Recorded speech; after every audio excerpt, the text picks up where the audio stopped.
अगर हमने अपना काम छोड़ दिया तो वो गवर्नमेंट उसे बर्दाश्त नहीं कर पाएगी।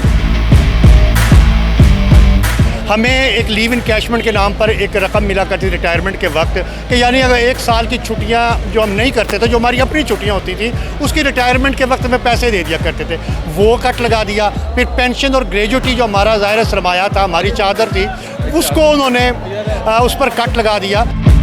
तो बहुत बड़ा एहतजाज है इस वक्त। मेरा ख्याल है पंजाब की तारीख में सरकारी मुलाजमीन ने शायद ही कभी इतना बड़ा एहतजाज किया हो। साफ करते हैं ये लोग खड़े जो बच्चों को पढ़ाते हैं, ये वो लोग खड़े जो आपके लिए दरवाज़ा खोलते हैं, आपकी कुर्सी साफ करते हैं। अस्सलामुअलैकुम जी, न्यू डिजिटल के साथ मैं हूँ रूबा अरूज। नाज़रीन, पंजाब भर के एम्प्लॉयज़, सरकारी एम्प्लॉयज़ जो छोटे दर्जे के मुलाजमीन हैं वो एहतजाज कर रहे हैं, जिनमें असातिज़ा भी शामिल हैं, क्लैरिकल स्टाफ है, एपका है, नर्सेज़ हैं। इस वक्त हमारे साथ एगीगा के vice chairman doctor Tariq Kaleem मौजूद हैं। उनसे बात करते हैं और जानते हैं कि वजह क्या है, मुतालबात क्या हैं। अस्सलाम वालेकुम।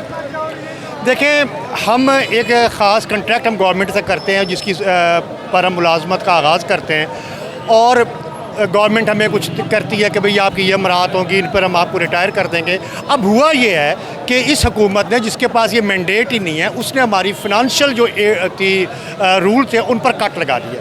हमें एक लीव इनकैशमेंट के नाम पर एक रकम मिला करती रिटायरमेंट के वक्त कि यानी अगर 1 साल की छुट्टियां जो हम नहीं करते थे, जो हमारी अपनी छुट्टियां होती थी, उसकी रिटायरमेंट के वक्त में पैसे दे दिया करते थे, वो कट लगा दिया। फिर पेंशन और ग्रेजुटी जो हमारा ज़ाहिर सरमाया था, हमारी चादर थी, उसको उन्होंने उस पर कट लगा दिया। तो उसके लिए ये है हमारा इस वक्त जो बहुत बड़ा एहतजाज है इस वक्त। मेरा ख्याल है पंजाब की तारीख में सरकारी मुलाजमीन ने शायद ही कभी इतना बड़ा एहतजाज किया हो। वो उन्होंने हमारा कोई भी मुतालबा ये नहीं कि हमें कोई नई मुराद दी है, हमारा सिर्फ मुतालबा ये है कि जिन शराइत पर आपने हमें भर्ती किया था, उन्हीं शराइत पर हमें रिटायर कर दें। हम उनसे कुछ भी नहीं मांग रहे, हम ये भी कह रहे हैं कि आप अगर कोई नई भर्ती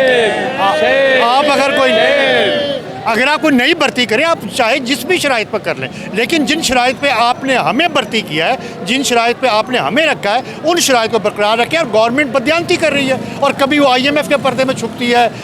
मुझे तो खुद याद है IMF की कंट्री मैनेजर ने कहा कि हमने तो कभी कहा ही नहीं कि आप गरीब तबके पर, सरकारी मुलाजमीन पर आप कट लगाएं। अब देखिए ना, यहाँ कौन खड़ा है? ये वो लोग खड़े हैं जो सड़कों को साफ़ करते हैं, ये लोग खड़े जो बच्चों को पढ़ाते हैं, ये वो लोग खड़े जो आपके लिए दरवाज़ा खोलते हैं, आपकी कुर्सी साफ़ करते हैं, जो आप खंभों में चढ़ के बिजली ठीक करते हैं, ये वो लोग खड़े हैं। उनका ये बेचारों का मसला है। जो कुर्सी में से बैठ के सारे मुल्क के लिए रेवेन्यू इकट्ठा करते हैं, उस रेवेन्यू को जनरेट करते हैं, ये वो लोग हैं, वो परेशान हैं। अब जो तबका मराहत याफ्ता है, उनकी मराहत में तो पहले ही इजाफा होता जा रहा है, वो तो बहुत खुशहाल है, उनकी तो बिजली भी मुफ्त है, उनके तो पेट्रोल भी मुफ्त है, उनके बच्चों की तालीम भी मुफ्त है। तो जो बेचारा तबका, छोटा तबका है, वो यहाँ पे मौजूद है कि जिसको कुर्बानी जिससे ली नहीं जा रही, बल्कि उसको कुर्बानी का बकरा बना दिया गया है। तो उसकी अच्छा, मैं ये जानना चाह रही थी कि अमूमन तासुर होता है कि सरकारी मुलाजमीन, ख़ास तौर पे टीचर्स, बहुत खुशहाल होते हैं, लेकिन यहाँ तो रोड्स पे हमें कुछ और ही दिख रहा है। नहीं, खुशहाल तो होते तो भाई देखिए, कोई शौक से सड़क पे आके नहीं खड़ा होता। किसका दिल चाहता है कि वो घर में इस वक्त इतना खुशगवार मौसम है जो घरों में हो सकता है, वो यहाँ पर आके सड़कों में बैठ जाए? तो कोई परेशानी है तो हम बैठे ना। यहाँ स्केल 1 से लेकर स्केल 20 तक के लोग बैठे हैं यहाँ पर, उनको परेशानी है, उनसे कोई।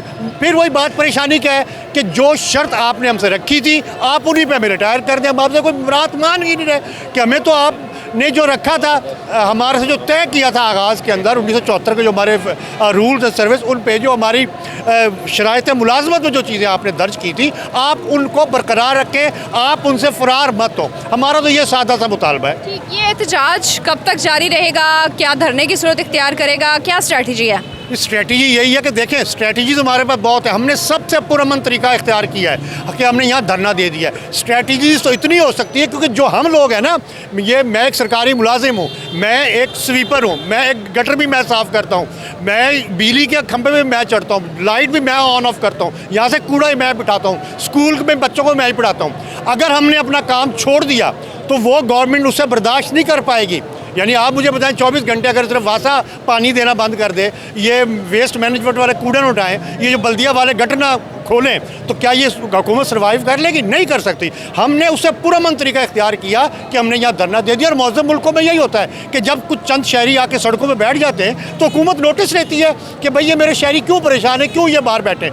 और इसमें तो मैं बड़ा क्लियर कट एक बात है कि ये वो जंग हम मुलाजमीन लड़ रहे हैं जिसमें हमारे पास एक ही ऑप्शन है, यानी जीतना। हम इसमें शिकस्त अफोर्ड ही नहीं कर सकते। हमें किसी भी कीमत पर अपने सर्विस रूल्स और अपने जो फिनंशियल रूल्स हैं उनको बचाना है, उसके लिए हम हर कुर्बानी दे सकते हैं। अच्छा, कुछ प्राइवेटाइजेशन की खबरें भी आ रही हैं कि कुछ इदारों को, स्कूल्स को प्राइवेटाइज करने जा रहे हैं, वो क्या है? जिस स्कूलों को NGOs को दे रहे हैं। देखिए आप, एक मुझे सीधी सी बात है, आप किसी लिए टैक्स क्यों लेते हैं? तालीम के लिए, सेहत, इंफ्रास्ट्रक्चर और अमन मान, 4 चीज़ों के लिए स्टेट टैक्स लेती है। वो कहती है आप हमें पैसे दें, हम आपको ये 4 चीज़ें देंगे। भाई आपने तालीम आपने प्राइवेट कर दी। अब कितने लोग हैं जो यहाँ पर जो अस्पतालों, सरकारी अस्पतालों में इलाज करते हैं, सब प्राइवेट। आप किसी इंफ्रास्ट्रक्चर की सूरत हाल ये टूटे फूटे या आप किसी ढंग की सड़क पर चढ़े, आप वहाँ पैसे देते हैं, ठीक है। गार्ड आप कहते हैं खुद रखे, अमन की ये सूरत हाल, बंदे ने प्राइवेट गार्ड रखा हुआ है। तो स्टेट को भी तो साबित करना है ना कि उसके पास ये जो है टैक्स कलेक्शन की क्या जस्टिफिकेशन है, वो क्यों टैक्स हमसे कलेक्ट करती है। तो प्राइवेट स्कूल कर रहे हैं, NGOs के हवाले कर रहे हैं। भाई आपने ये, आपकी सहूलत नहीं है, ये आपकी जिम्मेदारी है। तालीम देना, सेहत देना, इंफ्रास्ट्रक्चर देना, अमन मान देना आपकी जिम्मेदारी है, इसीलिए आपने टैक्स इकट्ठा करना है। ये बिल्कुल स्कूल NGOs के हवाले कर रहे हैं, हम रजिस्ट करेंगे और कोई भी मुमकिन ही नहीं है कि कोई स्कूल चला जाए, ये गवर्नमेंट भूल जाए। ये गवर्नमेंट के पास ये इस्तेकाक भी नहीं है, ये गवर्नमेंट सब इलेक्शन कराने आई है, ये अपना इलेक्शन कराए और जाए, अगली हुकूमत जाने हम जाने। आपका मुतालबा नहीं माना जाता तो क्या होगा? आगे धरना दे देंगे, आगे क्या होगा? नहीं, धरना तो दे दिया हमने, बैठ के हमने देखे, उनको 2 महीने का टाइम दिया। हम जून से हम कर रहे हैं, हम उन्हें बेशुमार ख़त लिखे, हमने सोशल मीडिया पे मुहिम चलाई है, हम सब कुछ किया है। अब आखिरी हल के तौर पे, ये आखिरी हल तो मैं गलत कह गया, एक हमारा ये हल है कि हमने धरना दे दिया कि आओ हमसे बातचीत करो, वरना मैंने पहले कहा हमारे पास तो इतने ऑप्शन है कि गवर्नमेंट अफोर्ड ही नहीं कर सकती। जीना होगा, मरना होगा। हम गवर्नमेंट, जीना होगा, मरना होगा।